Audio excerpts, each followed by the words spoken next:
Tranio, since for the great desire I had to see fair Padua, nursery of arts, I am arrived for fruitful Lombardy, the pleasant garden of great Italy. And by my father's love and leave am armed with his good will and thy good company, my trusty servant, well approved in all. Here let us breathe, and haply institute a course of learning and ingenious studies. Meet Perdinato, gentle master mine. I am in all affected as yourself, glad that you thus continue your resolve to suck the sweets of sweet philosophy. Only, good master, while we do admire this virtue and this moral discipline, let's be no stoics nor no stocks, I pray. Gramercies, Tranio, well dost thou advise. We will at once put us in readiness, and take a lodging fit to entertain such friends as time in Padua shall beget. But stay a while, what company is this? Master, some show to welcome us to town? Signor Gremio, Signor Hortensio, gentlemen, importune me no farther.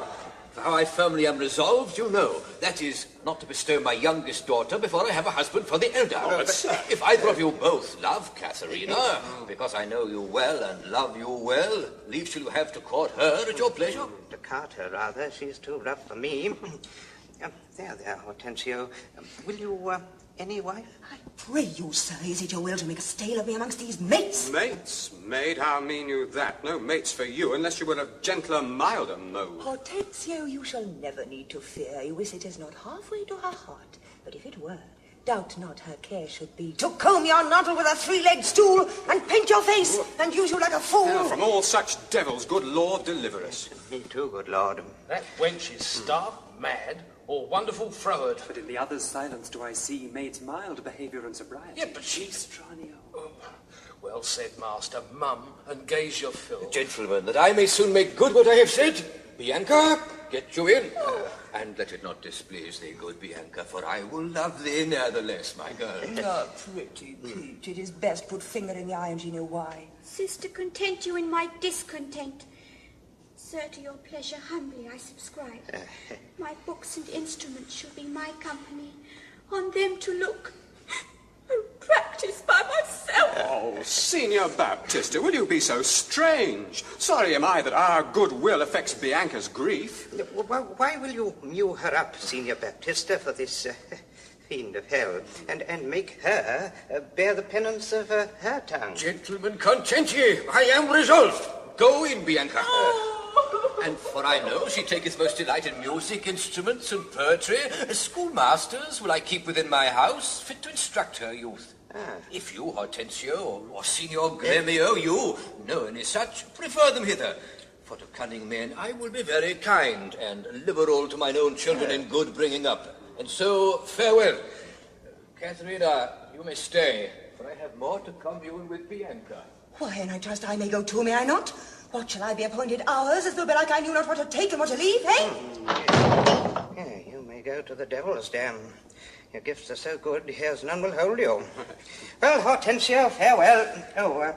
Yet, for the love I bear my sweet Bianca, if I can by any means light on a fit man to teach her that wherein she delights, I will wish him to her father. So will I, Signor Gremio, but a word, I pray. Though the nature of our quarrel yet never brook parle, know now, it touches us both to labour and effect one thing specially, that we may yet again have access to our fair mistress and be happy rivals in Bianca's love. Well, what's that, I pray? Well, now is to get a husband for her sister. A husband? A devil? I say a husband. Well, I say a devil. Think'st thou, Hortensio, though her father be very rich, any man is so very a fool to be married to hell? Oh, tush, Gremio, though it pass your patience and mine to endure her loud alarums, why, man, there be good fellows in the world, and a man could light on 'em, would take her with all faults and money enough. Well, I cannot tell, but I had as lief take her dowry with this condition, as to be whipped too, at the High Cross every morning. Faith, as you say, there's small choice in rotten apples, but come. Yeah. Since this bar-in-law makes us friends, it shall be friendly maintained, till, by helping Baptista's eldest daughter to a husband, we set his youngest free for a husband, and then have two to fresh. Sweet Bianca, happy man be his dole. He that runs fastest gets the ring. How say you, Signor Gremio? I am agreed. And would I had given him the best horse in Padua to begin his wooing that would thoroughly woo her, wed her, and bed her, and rid the house of our... Come on! I pray, sir, tell me, is it possible that love should of a sudden take such hold? Oh, Tranio, till I found it to be true, I never thought it possible or likely. But see, while idly I stood looking on, I found the effect of love in idleness. Tranio, I burn, I pine, I perish, Tranio, if I achieve not this young modest girl. Master, you'd look so longly on the maid, perhaps you mark not what's the pith of all. Oh, yes, I saw sweet beauty in her face. Saw you no more? Marked you not how her sister began to scold and raise up such a storm that mortal ears might hardly endure the din? Tranio, I saw her coral lips to move, and with her breath she did perfume the air. Sacred and sweet was all I saw in her. Nay, then, 'tis time to stir him from his trance. I pray awake, sir. If you love the maid, bend thoughts and wits to achieve her. Thus it stands. Her elder sister is so cursed and shrewd that till the father rid his hands of her master, your love must live a maid at home. And therefore he has closely mewed her up, because she will not be annoyed with suitors. Oh, Tranio, what a cruel father's he. But art thou not advised he took some care to get her cunning schoolmasters to instruct her? Ay, marry, I am, sir, and now 'tis bloody. I have it, Tranio. Master, you will be schoolmaster and undertake the teaching of the maid. May it be done? Not possible. For who shall bear your part, and be in Padua here Vincentio's son? Buster, content thee, for I have it full. Thou shalt be master, Tranio, in my stead. Keep house and port and servants as I should.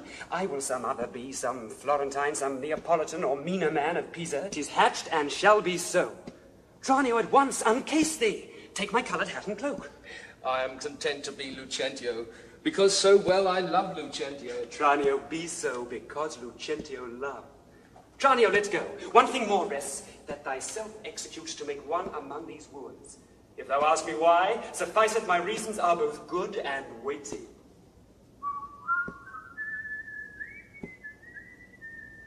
Verona, for a while I take my leave to see my friends in Padua, but of all my best beloved and approved friend Hortensio, and I trow this is his house.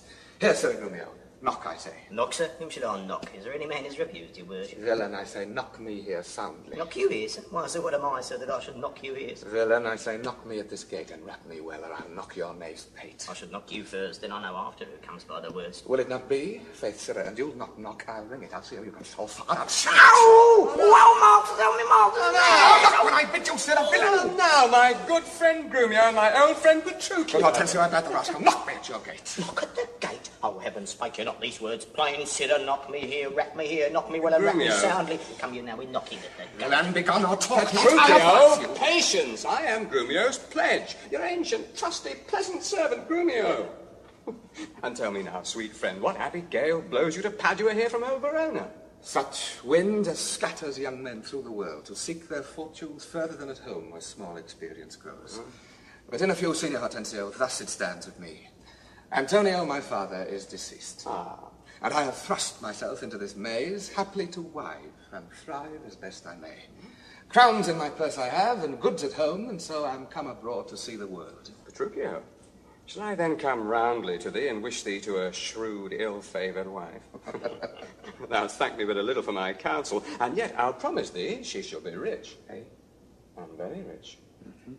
But thou art too much my friend, and I'll not wish thee to her. Signor Hortensio, twixt such friends as we, few words suffice. Therefore, if you know one rich enough to be Petruchio's wife, as wealth is burden of my wooing dance, be she as foul as was Florentius' love, as old as Sibyl, or as cursed and shrewd as Socrates' Xanthippe, or a worse, she moves not me, or not removes at least affection's edge in me.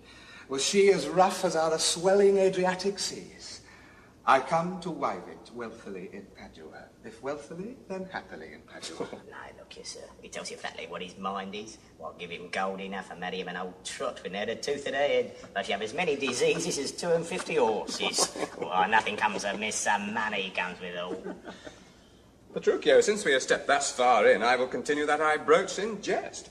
I can, Petruchio, help thee to a wife with wealth enough, and young and beauteous, brought up as best becomes a gentlewoman. Our only fault and that is false enough, is that she is intolerable cursed, and shrewd and froward. So beyond all measure that were my state far worse than it is, I would not wear it for a mine of gold. Hortensio, peace, thou know'st not gold's effect. Tell me her father's name, and 'tis enough, for I will board her, though she chide as loud as thunder when the clouds in autumn crack. Her name is Katharina Minola, renowned in Padua for her scolding tongue. I will not sleep till I have seen her. Tarry, Petruchio, I must go with thee. For in Baptista's keep my treasure is, when he had the jewel of my life in hold, his youngest daughter, beautiful Bianca. Therefore this order hath Baptista ta'en, that none shall have access unto Bianca till Catherine the Cursed have got a husband. Catherine the Cursed? A title for a maid of all titles thee worse. Now shall my friend Petruchio do me grace, and offer me, disguised in sober robes to old Baptista, as a schoolmaster, well seen in music, to instruct Bianca, so that I may by this device at least have leave and leisure to make love to her, and unsuspected court her by myself. Master, look about you, who's there? Grumio, it is the rival of my love. God save you, Signor Gremio. Petruchio, stand by a while. And you are well met, Signor Hortensio. Trow you whither I am going? To Baptista Minola. I promised to inquire carefully about a schoolmaster for the fair Bianca. And by good fortune I have lighted well on this young man. For learning and behaviour, fit for her turn, well read in poetry and other books, good ones, I warrant you. Oh, 'tis well. And I have met a gentleman hath promised me to help me to another, a fine musician to instruct our mistress. So shall I no whit be behind in duty to fair Bianca, so beloved of me.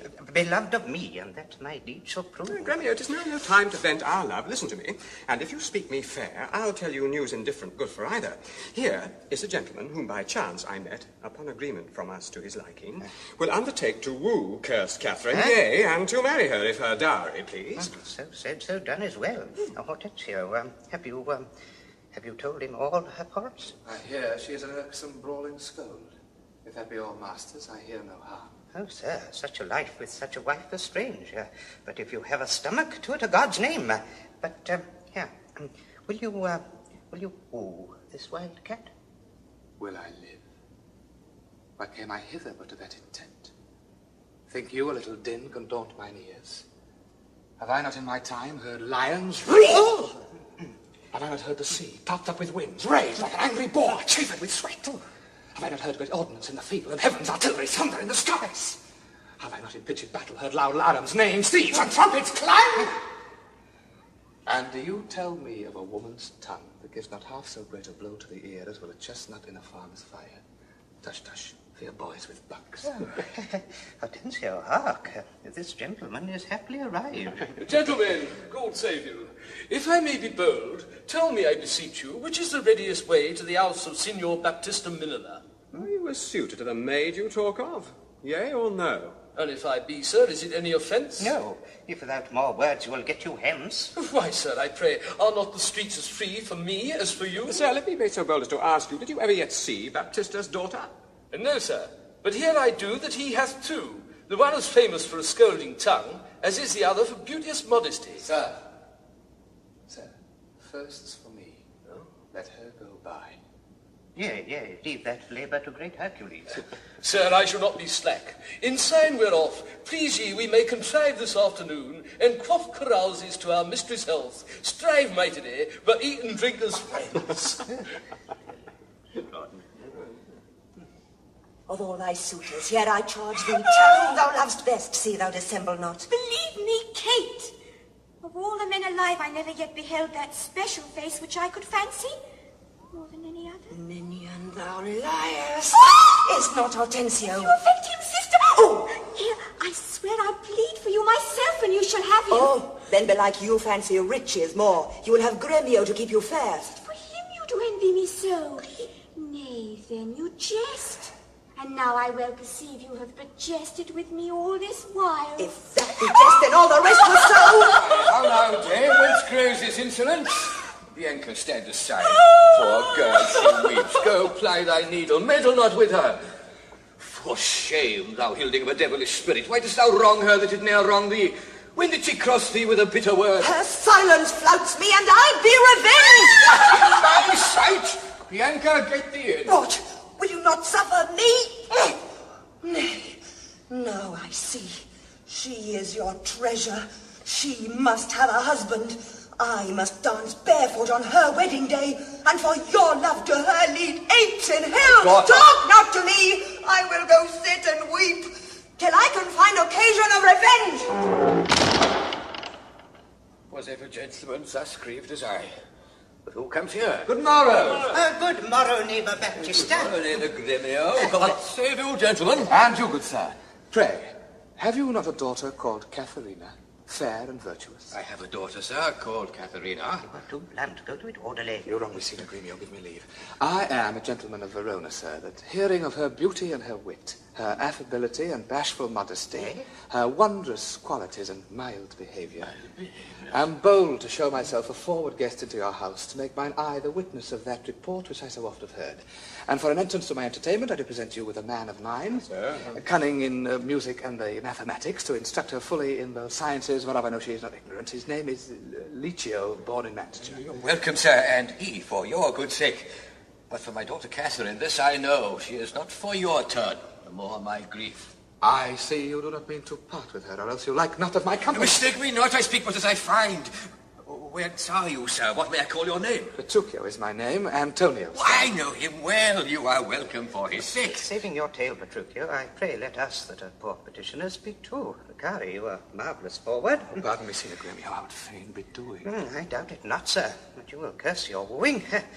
Well, to express the like kindness myself that have been more kindly beholding to you than any, freely give unto you this young scholar that hath been long studying at Rheims, as cunning in Greek, Latin, and other languages as the other in music and mathematics. His name is Cambio, yes. Pray accept the service. 1,000 thanks, Signor Gremio. Welcome, good Cambio. Cambio, yes. But, gentle sir, methinks you walk like a stranger, may be so bold as to know the cause of your coming. Pardon me, sir, the boldness is mine own, that being a stranger in this city here, do make myself a suitor to your daughter, unto Bianca, fair and virtuous. Lucentio is my name. Of whence, I pray? Of Pisa, sir, son of Vincentio.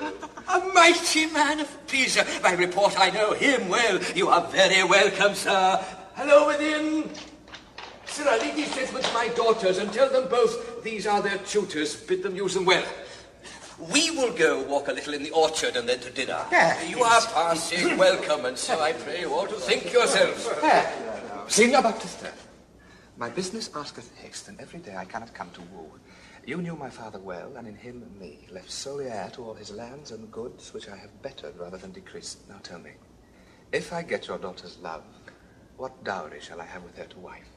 After my death, 1/2 of my lands, and in possession 20,000 crowns. And for that dowry, I'll assure her of her widowhood, be it that she survive me, of all my lands and leases whatsoever. Let specialties be therefore drawn between us. Aye, when the special thing is well obtained, that is, her love, for that is all in all. Well, that is nothing. But I tell you, father, I am as peremptory as she proud-minded. And where two raging fires meet together, they do consume the thing that feeds their fury. Though little fire grows great with little wind, yet extreme gusts will blow out fire and all. So I to her, and so she yields to me. For I am rough, and woo not like a babe. Well mayst thou woo, and happy be thy speed. But be thou armed with unhappy words. Aye, to the proof, as mountains are for winds. Petruchio. How now, my friend, why dost thou look so pale? Oh, for fear, I promise you, if I look pale. What, will my daughter prove a good musician? She'll sooner prove a soldier. Why then, thou canst not break her to the lute? Oh, I know, for she hath broke the lute to me. I did but tell her she mistook her frets and bowed her hand to teach her fingering. When with the most impatient, devilish spirit, frets call you these, quoth she, I'll fume with them. And with that word she struck me on the head, and through the instrument my pate made way. And there I stood amazed for a while as on a pillory, looking through the lute, while she did call me rascal fiddler and twangling jack. Now, by the word, it is a lusty wench. I love her 10 times more than ever I did. Oh, how I long to have some chat with her. Signor Petruchio, will you go with us? Or shall I send my daughter Kate to you? I pray you do. I will attend her here. And woo her with some spirit when she comes. Say that she rail. Why, then I'll tell her plain she sings as sweetly as a nightingale. Say that she frown. I'll say she looks as clear as morning roses newly washed with dew. If she be mute and will not speak a word, then I'll commend her volubility and say she utter a piercing eloquence. If she do bid me pack, I'll give her thanks as though she bade me stay by her a week. If she deny to wed, I'll crave the day when I shall ask the banns and when be married. But here she comes, and now Petruchio speak. Tomorrow, Kate. For that's your name, I hear. Well, have you heard? But something hard of hearing. They call me Katharina to talk of me. You lie, Faith, for you are called plain Kate and bonny Kate. And sometimes Kate the cursed. But Kate, the prettiest Kate in Christendom, Kate of Kate Hall, my super dainty Kate, for dainties are all Kates, and therefore, Kate.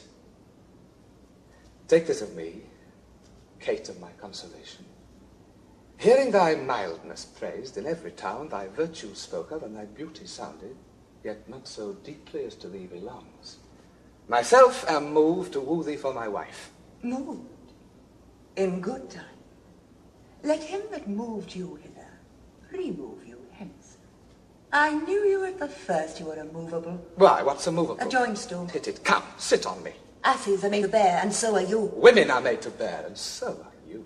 No such jade as you, if me you mean. Alas, good Kate, I will not burden thee, for knowing thee to be but young and light. Too light a faith for such a swain as you to catch, and yet as heavy as my weight should be. You waspy Faith, you are too angry. If I be waspish, best beware my sting. My remedy then is to pluck it out. Aye, if the fool could find it where it lies. Who knows not what a wasp does where his sting in his tail? In his tongue. Whose tongue? Yours, if you talk of tails, and so farewell. But with my tongue in your tail? Whoops, nay, good Kate, I am a gentleman. That I'll try. I swear I'll cuff you if you strike again. So may you lose your arms. If you strike me, you are no gentleman, and if no gentleman, why then, no arms. A herald, Kate, put me in thy books. What is your crest, a coxcomb? A combless cock, so Kate will be my head. No cock of mine, you crow to like a craven. Nay, come, Kate, come, you must not look so sour. It is my fashion when I see a crab. No, by St. George, I am too young for you. Yet you are withered. 'Tis with care. I care not. May hear you, Kate. In sooth, you state not so. I chafe you if I tarry. Let me go! No, not a whit. I find you passing gentle. 'Twas told me you were rough and coy and sullen, but I find report a very liar, for thou art pleasant, gamesome, passing courteous, but slow in speech. Why does the world report that Kate doth limp? Oh, slanderous world! Did ever Dian so become a grove as Kate this chamber with her princely gait? Or be thou Dian, and let her be Kate, then let Kate be chaste and Dian sportful. Where did you study all this goodly speech? It is extempore from my mother wit. Ah, witty mother, witless else her son. Am I not wise? Yes, keep you warm. Marry, so I mean, sweet Catherine, in thy bed. Therefore, laying all this chat aside, thus in plain terms. Your father has consented that you shall be my wife. Your dowry agreed on, and will you, nill you, I will marry you. Now, Kate, I am a husband for your turn. For by this light whereby I see thy beauty that doth make me like thee, well, thou must be married to no man but me. For I am he am born to tame you, Kate, and bring you from a wild Kate to a Kate conformable as other household Kates. Here comes your father. Never make denial. I must and will have Katharine to my wife. Now, Signor Petruchio, how speed you with my daughter? How but well, sir, how but well. It were impossible I should speed in this. Why, how now, daughter Catherine, in your dumps? Daughter, now I promise you, you have showed a tender, fatherly regard to wish me wed to one half lunatic, a madcap ruffian, and a swearing jack that thinks with oaths to face the matter out. Father, 'tis thus. Yourself and all the world that talked of her have talked amiss of her. If she be cursed, it is for policy, for she is not froward, but modest as the dove. She is not hot, but temperate as the morn. And to conclude, we have agreed so well together that upon Sunday is the wedding day. I'll see thee hanged on Sunday first. I tell you, 'tis incredible to believe how much she loves me. Oh, the kindest Kate. She hung about my neck, and kiss on kiss she vied so fast, protesting oath on oath that in a twink she won me to her love. Oh, you are novices. 'Tis a world to see how tame when men and women are alone. A meek cock wretch can make the curses shrew. Give me a hand! Oh, I want to Venice to buy apparel against the wedding day. Provide the feast father and bid the guests, and we'll be sure my Catherine will be fine. I do not want to say Yes, it. yes. Give me your hands. God send you joy, Petruchio. 'Tis a match. Our men say we will be witnesses. Father, as wife and gentlemen adieu. I will to Venice. Sunday comes apace. We will have rings and things and fine array. And kiss me, Kate. We will be married on Sunday. Oh, yes. Well, but now, Baptista, to your younger daughter. I, Gremio, am your neighbour and was suitor first. But I, Lucentio, love Bianca more than words can witness or your thoughts can guess. Youngling, thou canst not love so dear as I. Greybeard, thy love doth freeze. But thine doth fry. Skipper, stand back. 'Tis age that nourisheth. But youth in ladies' eyes that touch. Consent you, gentlemen. I will compound this strife. 'Tis deeds must win the prize. Sir, listen to me. I am my father's heir and only son. If I may have your daughter... Pardon me, if you should die before him, where's her dower? That's but a cavil. He is old, I young. And may not young men die as well as old? Well, gentlemen, I am thus resolved. On Sunday next to know, my daughter Catherine is to be married. Now, on the Sunday...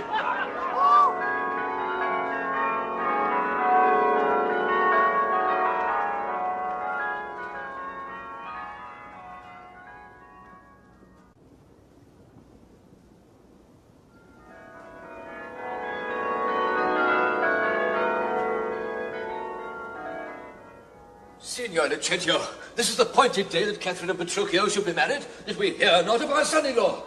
What will be said? What mockery will it be to want the bridegroom when the priest attends to speak the ceremonial rites of marriage? What says Lucentio to this shame of ours? No shame but mine.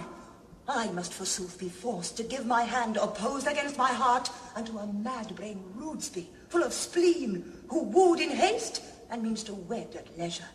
I told you he was a frantic fool, hiding his bitter jests in blunt behaviour. And to be noted for a merry man, he'll woo 1,000, point the day of marriage, make feast, invite friends, and proclaim the banns, yet never means to wed where he hath wooed. Now must the world point at poor Katharine and say, Lo, there is mad Petruchio's wife. If it would please him, come and marry her. Patience, good Catherine, and Baptista too. Upon my life, Petruchio means but well. Whatever fortune stays him from his word. Though he be blunt, I know him passing wise. Though he be merry, yet withal he's honest. Would Katharine had never seen him, though! Go. I cannot blame thee now to weep, for such an injury would vex a saint. Much more a shrew of thy impatient humour. Master! News! New news, old news, and such news as you never heard of. New and old too, Biondello. How may that be? Why, is it not news to hear of Petruchio's coming? Is he come? Why, no, sir. What then? He is coming. When will he be here? When he stands where I am and sees you there. But say, what to thine old news? Oh, Petruchio is coming in a new hat and an old jerkin, a pair of old breeches thrice turned, a pair of boots that have been candle cases, one buckled, another laced, an old rusty sword taken out of the town armoury with a broken hilt and shapeless, with 2 broken points. His horse hipped with an old mothy saddle and stirrups of no kindred, besides possessed with the glanders and like to mose in the chine, trouble with the lampus, infected with the fashions, full of windgall, sped with spavins, raved with the yellows, past cure of the fives, stark spoiled with the staggers, begnawn with the bots, swayed in the back and shoulder shot and near leg before, and with a half-cheek bit, and headstall of sheep's leather, which being restrained to keep it from stumbling, hath been often burst, and new repaired with knots, one girth 6 times pieced, and a woman's crupper of velour, which hath 2 letters for a name fairly set down in studs, and hidden there pieced with packthread. Who comes with him? Oh, sir, he's lackey, for all the word comparison like the horse, with a linen stock on one leg and a kersey boot hose on the other, gartered with a red and blue list, an old hat, and the humour of 40 fancies pricked in for a feather. A monster, a very monster in a panel, and not like a Christian footboy or a gentleman's lackey. I'm glad he's come, howsoe'er he comes.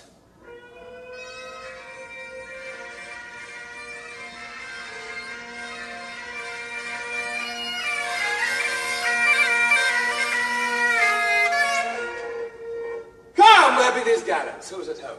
You are welcome, sir. And yet I come not well? Not so well apparelled as I wish you were. But where is Kate? Where is my lovely bride? How does my father? Gentles, methinks you frown. And wherefore gaze this goodly company as if they saw some wondrous monument, some comet or unusual prodigy? Why, sir, you know this is your wedding day. Fie, doff this habit. Shame to your estate, and eyesore to our solemn festival. Suffice it, I am come to keep my word. But where is Kate? I stayed so long to wear the morning wear, since time we're at church. See not your bride in these unreverent robes. Go to my chamber, put on clothes of mine. Not I, believe me, thus I'll visit her. But thus I trust you will not marry her. Good sooth, even thus, that are done with words. To me she's married, not unto my clothes. But what a fool am I to chat with you, and I shall bid good morrow to my bride and seal the title with a lovely kiss. Let's after him and see the event of this.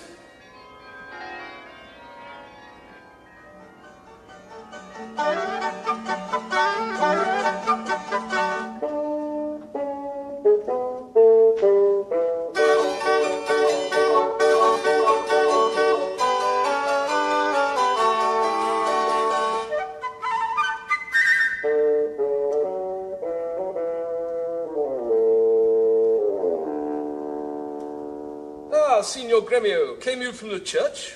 As willingly as e'er I came from school. And is the bride and bridegroom coming home? Bridegroom, say you, 'tis a groom indeed, a grumbling groom, and that the girl shall find. Curster than she? Why, 'tis impossible. Why, he's a devil, a very fiend. Well, she's a devil, the devil's damned. She's a lamb, a dove, a fool to him.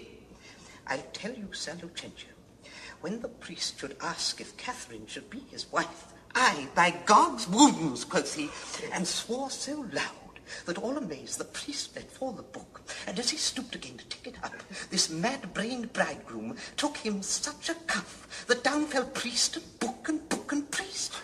"Now take them up," quoth he, "if any list." What said the wench when he arose again? Trembled and shook, for why he stamped and swore, as if the vicar meant to cozen him, and after many ceremonies done, he calls for wine. "A health," quoth he, as if he'd been aboard carousing to his mates after a storm, quaffed off the muscadel, and threw the sops all in the sexton's face.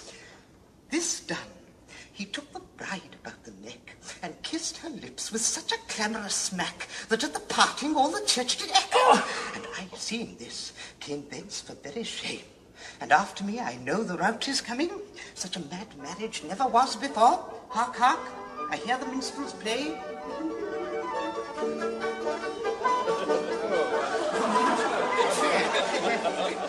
Gentlemen and friends, I thank you for your presence. I know you think to dine with me today, and have prepared great store of wedding cheer. But so it is, my haste doth call me hence, and therefore me to take my leave. What? You will away tonight? I will away today, before night. Make it no wonder. If you knew my business, you would entreat me rather go than stay. And honest company, I thank you all that have beheld me give away myself to this most patient, sweet, and virtuous wife.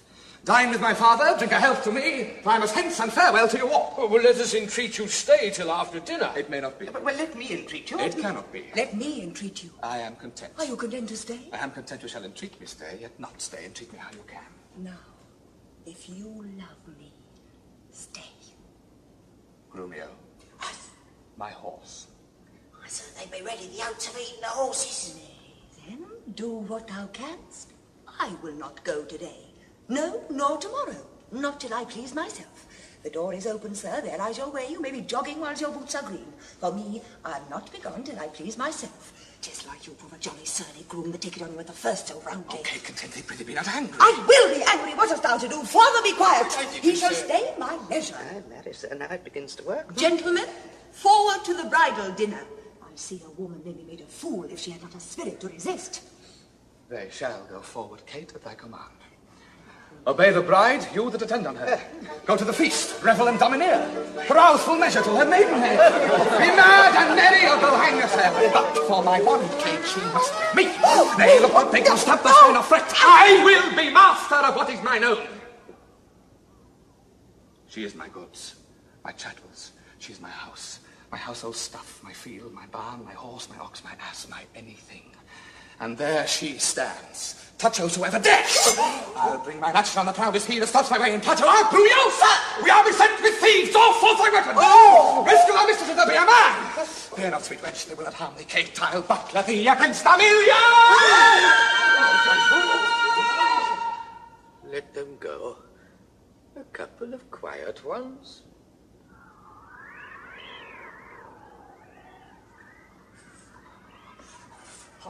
Fie on all tired jades and all mad masters and all foul ways.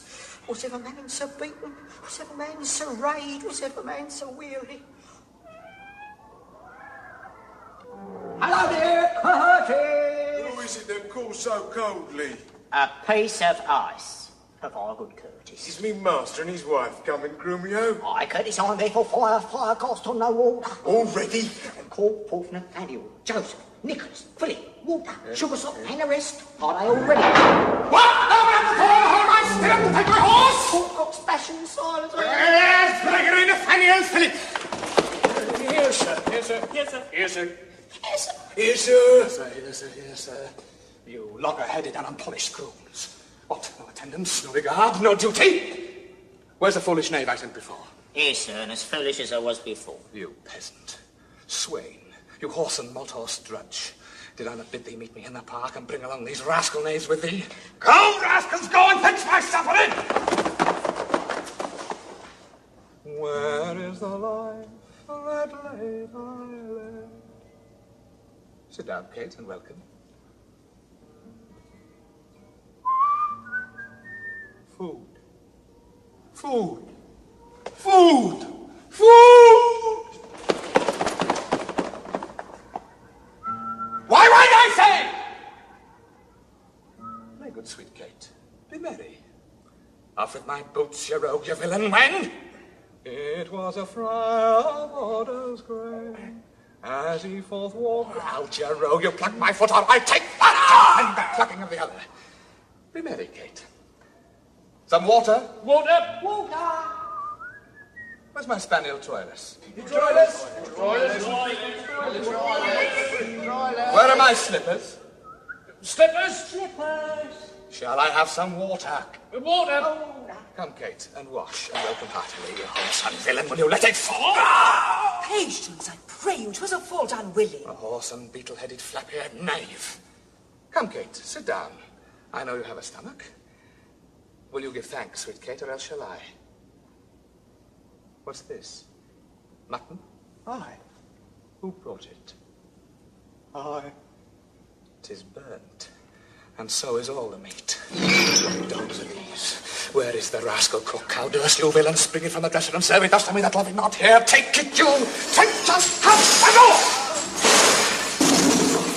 Jove, and unmannered slaves, what do you grumble at me with, you straight? I pray you, husband, be not so disquiet. The meat was well if you were so contented. I tell thee, Kate, was burnt and dried away, and I expressly am forbid to touch it, for it engenders choler, planteth anger, and better 'twere that both of us did fast, since of ourselves are choleric, and feed it with such over-roasted flesh. Be patient. Tomorrow shall be mended, and for this night we'll fast for company. Come, I will bring thee to the bridal chamber.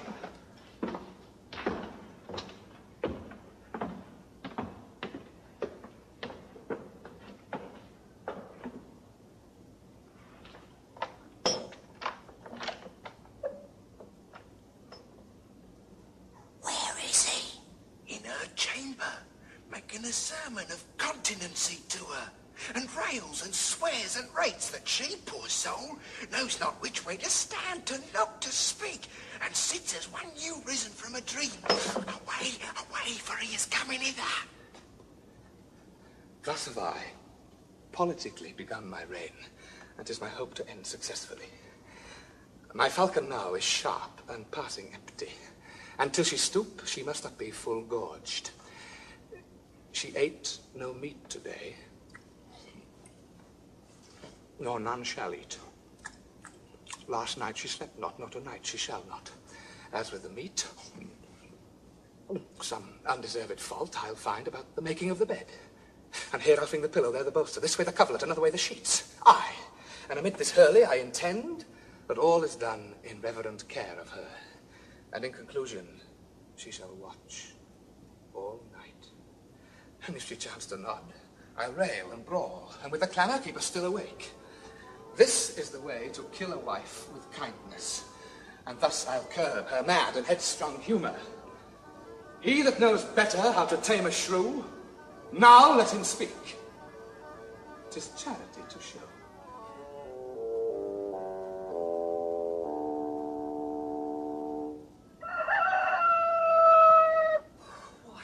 Did he marry me to famish me? Beggars that come unto my father's door upon entreaty of her present alms. But I, who never knew how to entreat, nor never needed that I should entreat, am starved for meat, giddy for lack of sleep, with oaths kept waking and with brawling fed, and that which spites me more than all these wants, he does it under name of perfect love. What, sweeting? All and what? Mistress, what cheer? Faith, as cold as can be. Pluck up thy spirits. Look cheerfully upon me. Here, love, thou seest how diligent I am to dress thy meat myself and bring it thee.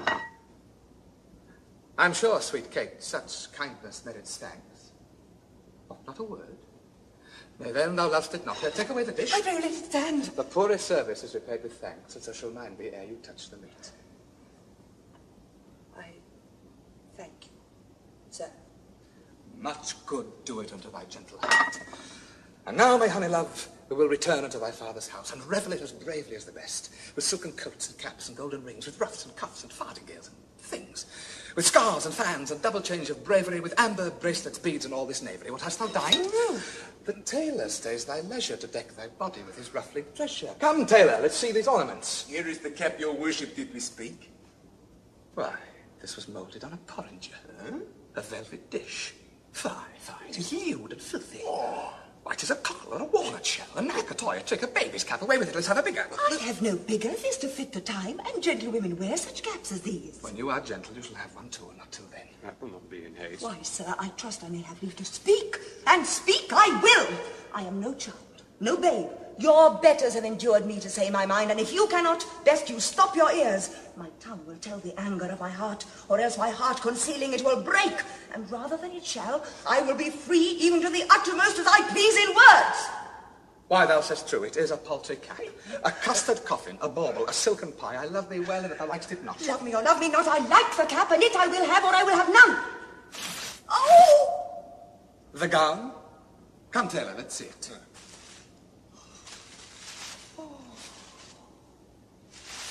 Oh, mercy God, what masking stuff is here? What's this, a sleeve? This is like a demi-cannon. What, up and down, carved like an apple tart? A snip and nip and cut and slish and slash like to a censer in a barber's shop? Why, what a devil's name tailor calls out this? See, she's like to have neither cap nor gown. Well, come, my Kate. We will unto thy father's, even in these honest, mean habiliments. Let's see. I think 'tis now some 7 o'clock, and well we may be there by dinner time. I dare assure you, sir, 'tis almost 2, and 'twill be supper time ere we come there. It shall be 7 ere I go to horse. Look, what I speak, or do, or think to do, you are still crossing it. Sir, let alone. I will not go today, and ere I do, it shall be what o'clock I say it is. Why, so this gallant will command the sun. Come on, a God's name, once more unto our fathers. Good Lord, how bright and goodly shines the moon. The moon? The sun? It is not moonlight now. I say it is the moon that shines so bright. I know it is the sun that shines so bright. Now by my mother's son, and that's myself. It shall be moon or star or what I list, or ere I journey to your father's house. Go on, fetch our horses back again, never more cross than cross, nothing but cross. Forward, I pray, since we have come so far. And be it moon or sun or what you please. And if you please to call it a rush candle, henceforth I vow it shall be so for me. I say it is the moon. I know it is the moon. Nay, then you lie, it is the blessed sun. Then God be blessed, it is the blessed sun. But sun it is not when you say it is not. And the moon changes even as your mind. But you will have it named, even that it is. And so it shall be so for Katharina. Petruchio, go thy ways. The field is won. Soft. Company is coming here. Yes, sir, and you, my merry mistress.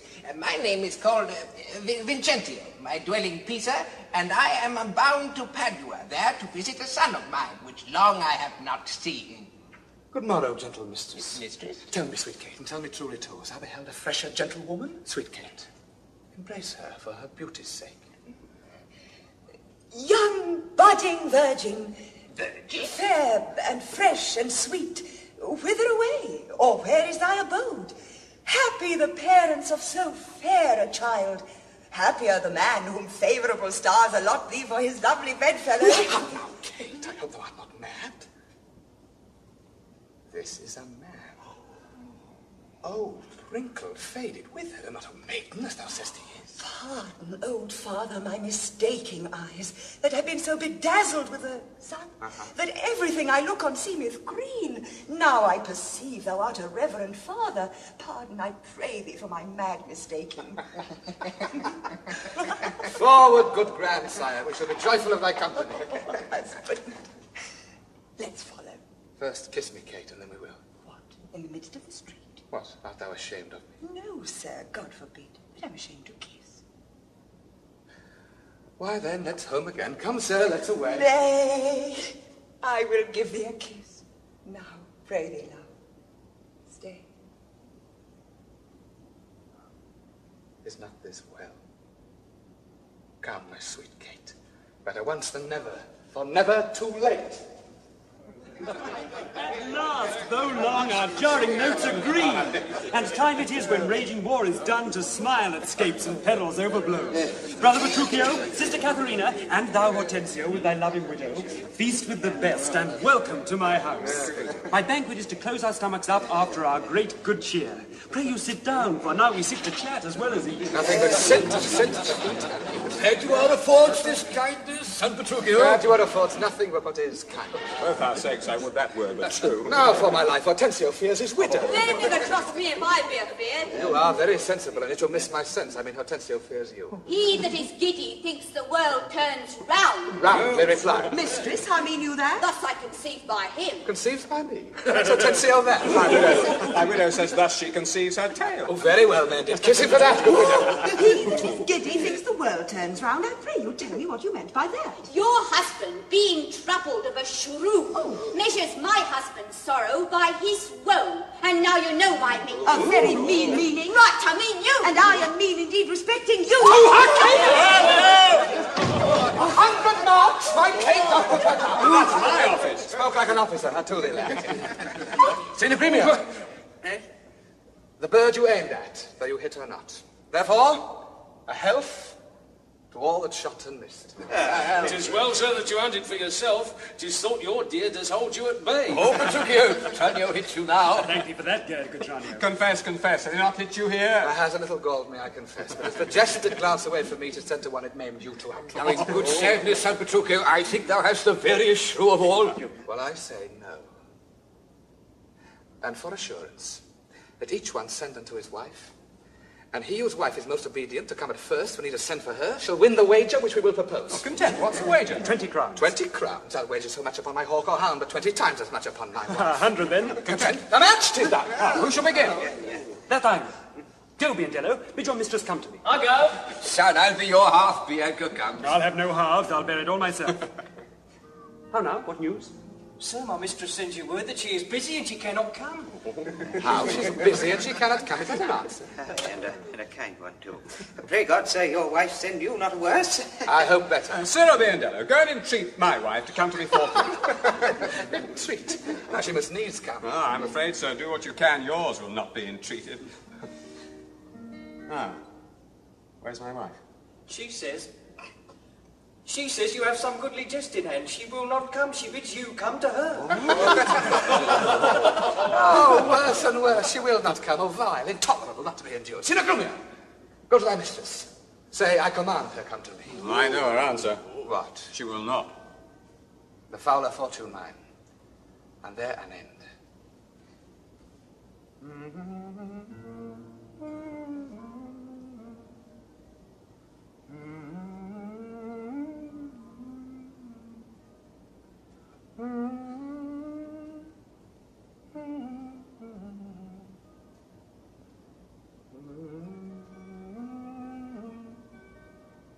But late, I late, gone with yesterday. What is your will, sir, that you send for me?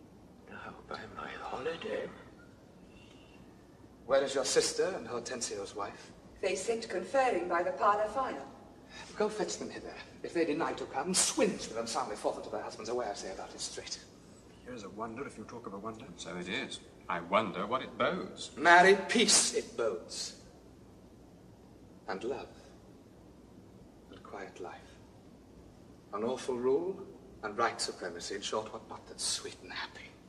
Now fair befall thee, good Petruchio. The wager thou hast won, and I will add unto their losses 20,000 crowns. Another dowry to another daughter. For she is changed as she had never been. Nay, I will win the wager better yet, and show more sign of her obedience, a new built virtue and obedience. See where she comes, and brings your froward wives as prisoners to her womanly persuasion. Katharine, that cap of yours becomes you not. Off with the bauble, throw it underfoot. Lord, let me never have a cause to sigh till I be brought to such a silly pass. Katharine, I charge thee, tell these headstrong women what duty they do owe their lords and husbands. Come, you're mocking. We will have no telling. Come on, I say, and first begin with her. She shall not. Oh, yes, she shall, and first begin with her. Fie. Unknit that threatening, unkind brow, and dart not scornful glances from those eyes to wound thy lord, thy king, thy governor. It blots thy beauty as frosts do bite the leaves, confounds thy fame as whirlwinds shake fair buds, and in no sense is meet or amiable. A woman moved is like a fountain troubled, muddy, ill-seeming, thick, bereft of beauty, and while it is so, none so dry or thirsty will deign to sip or touch one drop of it. Thy husband is thy lord, thy life, thy keeper, thy head, thy sovereign, one that cares for thee, and for thy maintenance commits his body to painful labour both by sea and land, to watch the night in storms, the day in cold, whilst thou liest warm at home, secure and safe, and craves no other tribute at thy hands but love, fair looks, and true obedience. Too little payment for so great a debt. Such duty as the subject owes the prince, even such a woman oweth to her husband, and when she is froward, peevish, sullen, sour, and not obedient to his honest will, what is she but a foul contending rebel and graceless traitor to her loving lord? I am ashamed that women are so simple to offer war where they should kneel for peace, or seek for rule, supremacy, and sway when they are bound to serve, love, and obey. Why are our bodies soft and weak and smooth, unapt to toil and trouble in the world, but that our soft conditions and our hearts should well agree with our external parts? Come, you froward and unable worms. My mind hath been as big as one of yours, my heart as great, my reason haply more, to bandy word for word and frown for frown. But now I see, our lances are but straws, our strength as weak, our weakness past compare, that seeming to be most which we indeed least are. Then veil your stomachs, for it is no good, and place your hands below your husband's foot, in token of which duty, if he please, my hand is ready. May it do him ease. Why, there's a wench. Come and kiss me, Kate. Well, go thy ways, old lad, for thou shalt have. 'Tis a good hearing when children are toward. But a harsh hearing when women are froward. Come, Kate, we'll to bed. We three are married, but you two are sped. 'Tis I won the wager, though you hit the white. And being a winner, God give you good night.